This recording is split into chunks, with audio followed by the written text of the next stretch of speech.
नमस्कार, voice of Haryana पे आपका स्वागत है। मैं देखने वाले दर्शकों का अभिवादन करता हूं। आज 23 दिसंबर किसान दिवस है और आज जैसे कि अब देश के हालातों से हम सब वाकिफ़ हैं कि आजकल क्या चल रहा है, किसान कैसे आक्रोशित है कृषि जो बिल आया उसको लेके। और हमारे साथ आज वॉइस ऑफ हरियाणा पे जुड़ रहे हैं श्री सुरेंद्र यादव जी, जो कि खुद एक किसान परिवार से आते हैं। तो इस विषय पर हम उनसे बात करना चाहेंगे, मैं उनका अभिवादन करना चाहता हूँ। सुरेंद्र जी, आपका अभिवादन है वॉइस ऑफ हरियाणा पे। जी नमस्कार। शर्मा जी, आपका बहुत बहुत आभार। आपने आज किसान दिवस के अवसर पर आज ये हमारा संवाद चल रहा है। जी मैं जानना चाहता हूँ, आज जो ये कृषि बिल के चक्कर में जो ये चल रहा है धरना प्रदर्शन वगैरह, आपकी इस पे क्या राय है, आप क्या अपनी बात कहना चाहेंगे? जी देखिए, ये जो कृषि बिल है जो सरकार ने ऑर्डिनेंस के थ्रू लाई थी जून में, जब लॉकडाउन पूरे देश में चल रहा था और ये अध्यादेश सरकार लेकर आई थी। इसके बाद बड़े ही अराजनैतिक तरीके से संसद में, लोकसभा के बाद राज्यसभा में जिस तरीके से ये बिल पारित हुआ, कहीं से भी ये बिल लोकतांत्रिक नहीं था, लोकतांत्रिक तरीके का उपयोग नहीं किया गया। दूसरी बड़ी बात है कि ये बिल एक तरीके से किसानों के लिए डेथ वारंट का काम करेगा। आप ऐसा कैसे कह सकते हैं? क्योंकि अभी जैसे कि चल रहा है कि कुछ चीज़ें तो विरोध में थी, ये तो सबके सामने जग जाहिर है, लेकिन अभी मेरठ से भी यात्रा आ रही है दिल्ली की तरफ, मध्य प्रदेश से भी कुछ किसान आ रहे हैं, महाराष्ट्र के किसानों का भी कहना है कि एमएसपी जो है उसके तहत उनकी जो है उनको काफ़ी फायदा मिला इस चीज़ का। तो विरोध के लिए तो सब लोग देखे, वो तो साथ में है, लेकिन जो चीज़ अगर समर्थन में भी आवाज़ें आ रही हैं तो वो क्यों दब रही हैं? ये विरोधाभास क्यों है? देखिए, ये इस बिल का विरोध जैसे ही सरकार अध्यादेश लेकर आई थी तभी से प्रारंभ हो गया था पूरे देश भर में। ये सिर्फ पंजाब और हरियाणा की बात नहीं है, पूरे देश में किसान संगठन जितने भी हैं सभी ने इसका जबरदस्त विरोध करना शुरू कर दिया था। जब ये बिल संसद में गया तब भी सड़क पर विरोध चल रहा था। अगर ये बिल इतना ही अच्छा था तो आज जो बात आप कर रहे हैं कि मेरठ से लोग सड़कों पर निकल के आए, तो ये लोग उस समय कहाँ थे? इन लोगों ने आकर के सरकार का उस समय समर्थन करना चाहिए था, लेकिन ये लोग उस समय नदारत थे। ये लोग एक सरकार जो नैरेटिव स्थापित कर रही है प्रायोगिक तरीके से लोगों को आगे ला करके, जैसे रैलियों में भीड़ बुलाई जाती है, ठीक उसी तरीके का सरकार की प्रक्रिया चल रही है इस आंदोलन को दबाने के लिए। मौखी जी, मैं आपको टोकना चाहता हूँ, मैं आपको रोकना चाहता हूँ। देखिए, जैसे अभी आपने कहा कि ये सरकार प्रायोजित कर रही है कि कुछ लोगों की भीड़ उसके समर्थन में खड़ी कर दी गई, ऐसा आप कह रहे हैं, ऐसा आपका कहना है। तो अगर इसके मैं दूसरे व्यू पे बात करता हूँ, दूसरा परिदृश्य ये आता है कि इस आंदोलन की आड़ में देश विरोधी नारे लगाए जाते हैं, देश विरोधी गतिविधियों को अंजाम दिया जाता है, और इसके बारे में क्या कहना? क्या ये गलत नहीं है खालिस्तान की मांग करना? ये कहाँ तक जायज है? देखिए, इसमें जो बेसिकली जो मुद्दा है, सरकार के पास पूरा इंटेलिजेंस ब्यूरो होता है। मैं थोड़ा सा पीछे जाना चाहूंगा। जब देश गुलामी का दौर था और ब्रिटिश सरकार जो थी, हमारे जितने भी जो क्रांतिकारी थे, जो किसानों के लिए, नौजवानों के लिए, मजदूरों के लिए जो आवाज उठाते थे भारत की आजादी के लिए, अंग्रेज भी उन्हें आतंकवादी कहकर पुकारते थे।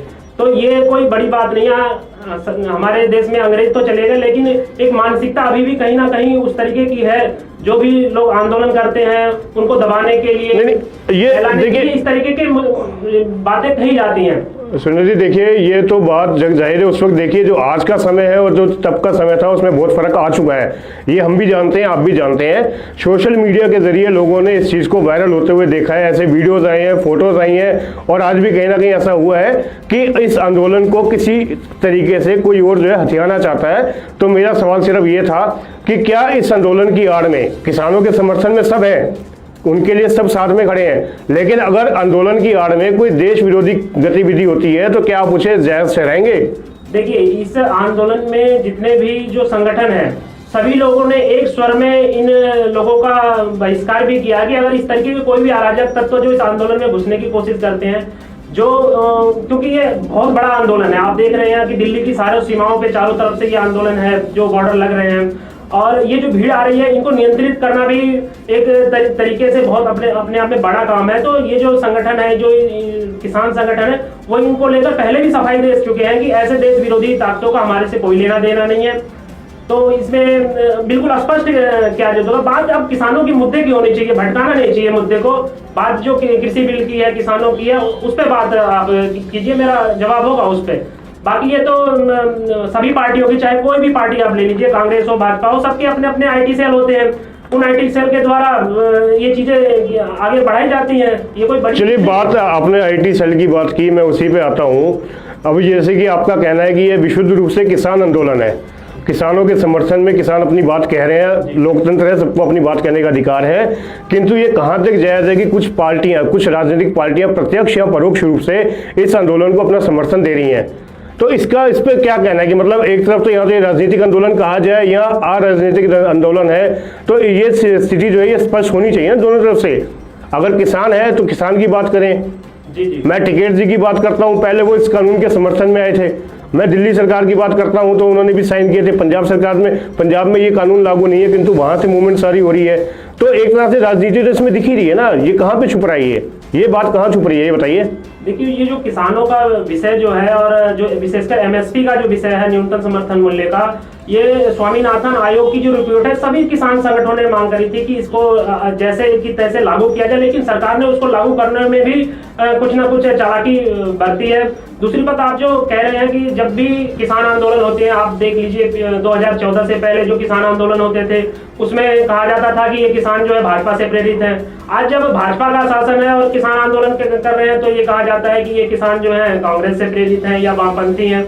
तो ऐसा नहीं है। किसान का विषय, ब्रिटिश जब हुकूमत थी तब भी किसानों का विषय महत्वपूर्ण था और किसान दयनीय स्थिति में थे, और आज आज़ादी के 72 साल के बाद भी वही स्थिति बनी हुई है। इसीलिए आज किसान अपना घर द्वार सब कुछ छोड़ करके ये दिल्ली की जो सर्दी है उसमें ठंड में आकर ठिठुर रहे हैं। वो कोई भीख नहीं मांग रहे हैं सरकार से, वो अपना हक मांग रहे हैं। बात हक की बिल्कुल होनी चाहिए। लोकतंत्र में सबको अपनी बात कहने का अधिकार है, हक है, और सबको अपनी बात लोकतांत्रिक तरीके से ही कहनी चाहिए। किंतु ये कहाँ तक जायज़ है कि आप उसी लोकतांत्रिक व्यवस्था के अंतर्गत आप आके सड़क जाम करो, आप आम जन को प्रभावित करो, आप सरकार को पंगु बनाने का प्रयास करो, उसको घुटने पे लाने का प्रयास करो।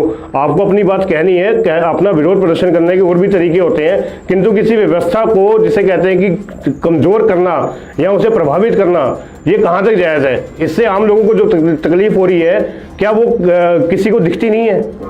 जी बिल्कुल, मैं आपकी बात से बिल्कुल सहमत हूँ। आम लोगों को तकलीफ आगे समय में भी होने वाली है। जब ये बिल पारित हो जाएंगे तो आज जो अनाज जो किसानों को दाम मिल रहे हैं, जब ये कॉर्पोरेट के हाथ में चले जाएंगे तो और ज्यादा तकलीफें आम लोगों को होंगी। दूसरी बात मैं कहना चाहता हूँ, किसानों ने कहीं भी सड़क और रोड को जाम नहीं कर रखा है। ये मामला सर्वोच्च न्यायालय में भी सरकार लेकर गई थी। और आप जो एक बड़ी बात ये कह रहे थे कि इस आंदोलन में जो ये पॉलिटिकल या जो भी ये वामपंथियों का या टुकड़े टुकड़े गैंग की जो बात आप कर रहे थे, सुप्रीम कोर्ट में हमारी केंद्र सरकार ने हलफनामा दायर करके कहा है कि ये भारतीय किसान यूनियन का आंदोलन है।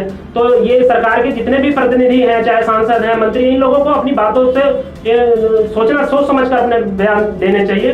दूसरी चीज ये है कि अगर सरकार के खिलाफ अगर कोई भी आंदोलन खड़ा होता है, और भारत तो आंदोलनों का देश है, हमारी आजादी क्या बिना आंदोलन के आई है? और आजादी के बाद भी आंदोलन हुए हैं, और ये आंदोलन बिल्कुल अहिंसक तरीके का आंदोलन था। सरकार से बात करने के लिए, सरकार के खिलाफ प्रदर्शन करने के लिए सरकार, ये किसान जो दिल्ली में आ रहे थे, आप लोगों ने देखा होगा कि सड़कों पर कैसे कैसे सड़कें खोद दी गई, जेसीबी लगा दी गई, मतलब किसानों को रोकने के हर तरीके के प्रयास किए गए। वाटर कैनन, मतलब इतनी, जहां टेम्परेचर 6 डिग्री से नीचे आ जाता है, किसानों के ऊपर पानी की बौछार की जा रही है, लेकिन एक किसान ने लाठी नहीं उठाई। ये बिल्कुल महात्मा गांधी का देश है, और महात्मा गांधी के तरीके से ही आंदोलन किसान कर रहे हैं। और देखिए, मैं माफी चाहूंगा, मैं आपको रोक रहा हूं। मेरा सवाल ये था आपसे कि जैसे कि दिल्ली के 3 बॉर्डर एक तरह से प्रभावित है इस आंदोलन की वजह से, मेरा सवाल ये था कि क्या आम जन को जो परेशानी हो रही है, जिनको दिल्ली से बाहर जाना है या जो बाहर से अंदर आना चाहते हैं, और भी कई चीज़ों की आपूर्ति बाधित हो रही है इस आंदोलन की वजह से, क्या आंदोलन के नाम पे किसी व्यवस्था को पंगु बनाने का प्रयास करना सही है? मैंने इस पे आपसे सवाल पूछा था। जी बिल्कुल, बिल्कुल आपका सवाल वाजिब है अपनी जगह पे, लेकिन ये बात है जब सरकार ने सुप्रीम कोर्ट में जाकर कही थी, और सुप्रीम कोर्ट ने कहा था कि आंदोलन करने का अधिकार किसानों को है, अपनी बात को रखने का हक है। सरकार जो है अपनी जगह निर्धारित करे, या तो किसानों को दिल्ली में आने दे। बड़े बड़े आंदोलन हमने दिल्ली में देखे हैं, रामलीला मैदान से लेकर देख लीजिए जंतर मंतर तक, दुनिया भर के आंदोलन देश भर में हुए। लेकिन सरकार को किस बात का डर है कि किसान दिल्ली में रामलीला मैदान नहीं जा सकते, जंतर मंतर नहीं जा सकते? ये तो सरकार को सोचना चाहिए कि इन व्यवस्थाओं को चलाने के लिए सरकार के पास पूरा तंत्र है, उनको व्यवस्था करनी चाहिए। अगर कोई लोकतांत्रिक तरीके से अपनी बात रखना चाहता है इस लोकतंत्र में, तो ये सरकार का फेलियर है, किसानों का फेलियर नहीं है इसमें कहीं भी। चलिए ठीक है, ये तो आपकी बात, आपने अपनी बात कही। मैं एक और विषय पे आना चाहता हूँ। आपने अभी थोड़ी देर पहले जिक्र किया कॉरपोरेट का। कॉरपोरेट मतलब उद्योग जो होते हैं, वो उनके उसके बारे में आपका क्या विचार है? जी बिल्कुल, देखिए कॉर्पोरेट की मैं बात करूं तो ये जो पूरा जो आंदोलन जो किसानों का चल रहा है ये सरकार के खिलाफ है भी नहीं। अगर देखा जाए सरकार अगर बीच से निकल जाए तो ये सीधा कॉर्पोरेट के खिलाफ ही आंदोलन चल रहा है। जो क्योंकि आप जानते हैं कि 1991 से पहले हमारे देश में गेट एग्रीमेंट था, जनरल एग्रीमेंट टैरिफ बोलते थे जिसको आप लोग, उसको बाद में WTO के तहत 164 देश आगे संधि हो गई, 2001 में वो संधि लागू हो गई। और ये जो संधि हुई है इस संधि के तहत ही बहुराष्ट्रीय कंपनियां, हमारे बहुराष्ट्रीय कंपनी की नजर हमारे जो ये जो खेती का क्षेत्र है इस पे पहले से पड़ी हुई है, वो इसको कब्जाना चाहते हैं।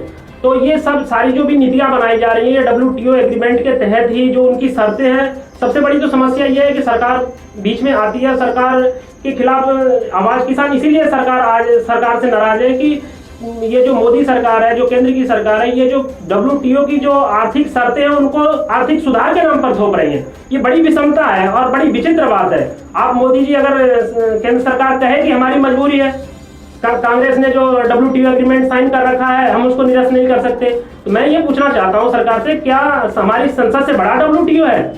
ऐसा नहीं हो सकता। हम एक आजाद देश है, विश्व का सबसे बड़ा लोकतंत्र है। अगर कहीं भी कुछ भी WTO में खामियां हैं उसकी शर्तों में तो उसकी समीक्षा होनी चाहिए, ना कि उसकी गलत शर्तों को किसानी के ऊपर थोपकर उनको गुलाम बना दिया जाए कॉर्पोरेट का। ये गलत है।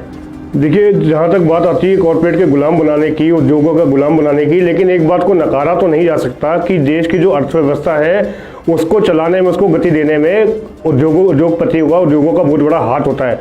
अगर बात की जाती है नौकरियों की, तो आप और हमसे ये सच्चाई नहीं छुपी है कि इतने हर साल सरकारी नौकरियों का इतना सृजन नहीं होता कि सबको रोजगार मिले। तो कहीं ना कहीं युवाओं को रोजगार देने में, अर्थव्यवस्था को चालू करने में उद्योगों का भी एक बहुत बड़ा योगदान है। क्या आप इसको नकारते हैं? जी बिल्कुल, मैं नकारता नहीं हूँ, मैं बिल्कुल मानता हूँ उद्योगों का बहुत बड़ा इसमें आधार है, लेकिन जो रॉ मटेरियल आता है वो किसान के खेत से ही आता है इन उद्योगों को चलाने के लिए। आप उन किसानों को उस रॉ मटेरियल का वाजिब दाम नहीं देंगे और आप देखते हैं कैसे भी 5 पैसे की चीज 25 रुपए में कैसे बिक जाती है। तो ये सोचने की बात है कि क्या हमारे लिए जीवन जरूरी है, क्या हमारे लिए गैर जरूरी है। एक उदाहरण मैं देना चाहता हूँ आपको कि आपने देखा होगा कि आजादी से पहले हमारे देश में एक भी सोने की खान नहीं थी, लेकिन हमने किताबों में पढ़ा है बचपन में कि जहाँ डाल डाल पर सोने की चिड़िया करती है बेसेरा, वो भारत देश है मेरा। तो आप सोचिए, जब हमारे देश में एक भी बहुराष्ट्रीय कंपनी नहीं थी, WTO नहीं था, तो हमारे देश में इतना सोना कहाँ से आया? ये सोना आया किसानों की ताकत से, खेती के बल पे, क्योंकि प्राचीन काल से ही हमारे देश में जो खेती है अर्थव्यवस्था का केंद्र बिंदु रही है, किसान उसके केंद्र में रहा है। तो किसान अपनी चीजों का विश्व में निर्यात करता था या व्यापारी उसके माध्यम से ले जाते थे और बाहर से हमारे देश में समृद्धि आती थी। तो ये कोई बड़ी बात नहीं है। आज तो हमारे देश में स्थिति ऐसी होनी चाहिए कि जो इतिहासकार हैं, जो बड़े बड़े अर्थशास्त्री हैं और किसान के जो संगठन हैं और जो राजनीतिज्ञ हैं, जो सरकारों में, राज्य सरकार या केंद्र सरकार में बैठे, इनको मिल करके ये इस पर विचार विमर्श करना चाहिए कि हमारा देश सोने की चिड़िया क्यों था। आज उन चीजों को उनको धीरे करके इम्प्लीमेंट करना चाहिए। ये तब सारी चीजें आपस में सुधार होंगे, समन्वय स्थापित होगा, संवाद स्थापित होगा। चलिए ठीक है, आपने अपने विचार प्रकट किए। अब मैं, चूंकि प्रोग्राम का अपने पास समय बहुत कम है, तो आखिरी सवाल, आप अपनी एक स्पष्ट राय दीजिए, जो आप क्या संदेश देना चाहेंगे कि आप भी एक किसान परिवार से आते हैं, तो आप किसानों को अभी हमारे चैनल के माध्यम से क्या संदेश देना चाहेंगे और सरकार को आप क्या कहना चाहेंगे? देखिए, मैं सभी किसान संगठनों से विनम्र विनती करता हूं, जितने भी देश भर में किसान संगठन है, सब लोग किसानों के हित के लिए आगे और एकजुट होकर एक आवाज लगाएं और अहिंसात्मक तरीके से अपनी बात को सरकार से के सामने रखें और सरकार से मिलकर के इस मसले का हल निकालें, क्योंकि टकराव की स्थिति कहीं भी ठीक नहीं है, ना समाज के लिए ना सरकार के लिए। तो मेरा जितने भी किसान संगठन है उनसे भी ये निवेदन है और सरकार से भी निवेदन है कि अपनी जिद छोड़ें।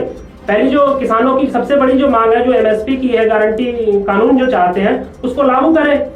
जब हमारे प्रधानमंत्री जी बार बार कह रहे हैं हम लिखित में देने को तैयार है, MSP थी नहीं रहेगी, लेकिन आपको मैं बताऊं WTO एग्रीमेंट कहता है कि जो भी किसानों को आप सब्सिडी दे रहे हैं या उसके माध्यम से न्यूनतम समर्थन मिले, धीरे धीरे इसको आपने कम करना है और सरकार वही कर रही है। देख लीजिए आप, धीरे धीरे जितने भी हमारे जो सरकारी कंपनियां थी सबका निजीकरण किया जा रहा है, ये WTO एग्रीमेंट के ही तहत तो किया जा रहा है। तो सरकार से इसीलिए अविश्वास में किसान है और मैं चाहता हूं कि मैंने पूरे किसानों की ये मांग है कि पहला कदम सरकार का एक कदम आगे बढ़कर किसानों से जाकर के बातचीत करें और बातचीत करने से पहले ये अपना एक रुख कायम करें कि एक जैसे 3 अध्यादेश इन्होंने पारित लाए थे, ऐसे ही एक अध्यादेश और ला दे कि जो ये एमएसपी का जो मसला है इसको गारंटी कानून कर करके संसद से पारित करा दे, तो कहीं ना कहीं बीच का रास्ता निकलना, उसके बाद बातचीत हो इन ऑर्डिनेंस के ऊपर।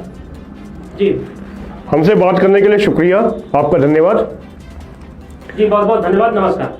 तो आप देख रहे थे वॉइस ऑफ हरियाणा। हमारे साथ थे सुरेंद्र यादव जी, जो कि किसान पृष्ठभूमि से ताल्लुक़ रखते हैं। उन्होंने यहाँ पे आके वॉइस ऑफ हरियाणा के साथ अपने विचार साझा किए, और जल्दी ही मिलते हैं किसी और हस्ती के साथ। तब तक के लिए आज्ञा